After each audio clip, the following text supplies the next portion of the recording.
بسم اللہ الرحمن الرحیم۔ حضرت سعید رضی اللہ عنہ فرماتے ہیں کہ ایک بار رسول اللہ صلی اللہ علیہ وسلم نماز کے لیے مسجد میں تشریف لائے تو آپ نے دیکھا کہ کچھ لوگوں کے دانت ہنسی کی وجہ سے کھل رہے تھے۔ رسول اللہ صلی اللہ علیہ وسلم نے ارشاد فرمایا، اگر تم لذتوں کے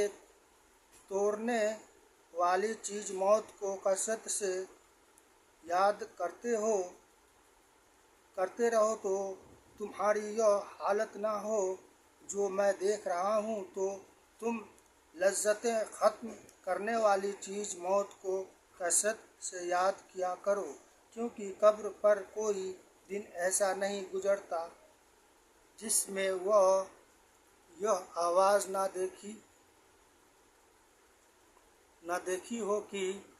میں پردیس کا گھر ہوں، میں تنہائی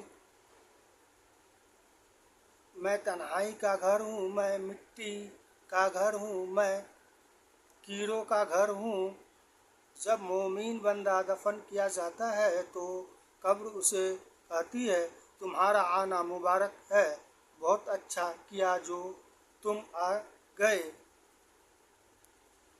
جتنے لوگ میری پیٹھ پر چلتے تھے مجھے تم ان سب سے زیادہ پسند تھے۔ آج جب تم میرے حوالے کیے گئے ہو اور میرے پاس آئے تو میرے بہترین سلوک کو بھی دیکھو گے۔ اس کے بعد قبر جہاں تک مردے کی نظر پہنچ سکے وہاں تک بہت بڑی ہو جاتی ہے اور اس کے لیے ایک دروازہ جنت کی طرف کھول دیا جاتا ہے، اور جب کوئی گناہ گار یا کافر قبر میں رکھا جاتا ہے تو قبر کہتی ہے، تیرا آنا نہ مبارک ہے، بہت برا کیا جو تو آیا۔ جتنے لوگ میری پیٹھ پر چلتے تھے ان سب میں سے تم سے ہی مجھے زیادہ نفرت تھی۔ آج جب تو میرے حوالے ہوا ہے اور میرے پاس آیا ہے تو میرے برے سلوک کو بھی دیکھ لے گا۔ اس کے بعد قبر اسے اس طرح دباتی ہے کہ پسلیاں آپس میں ایک دوسرے میں گھس جاتی ہیں۔ رسول اللہ صلی اللہ علیہ وسلم نے ایک ہاتھ کی انگلیوں دوسرے ہاتھ کی انگلیوں میں ڈال کر بتایا کہ اس طرح ایک طرف کی پسلیاں دوسری طرف میں گھس جاتی ہے اور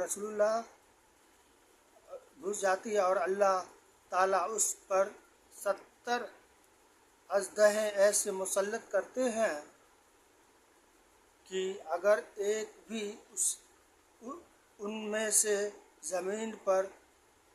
پھونکار مارے تو اس کے زہریلے اثر سے قیامت تک زمین پر گھاس اگنا بند ہو جائے، وہ اس کو قیامت تک کاٹتے اور ڈستے رہیں گے۔ نبی کریم صلی اللہ علیہ وسلم نے ارشاد فرمایا، قبر جنت کا ایک باغ ہے، یعنی جنت کا ایک گڑھا ہے۔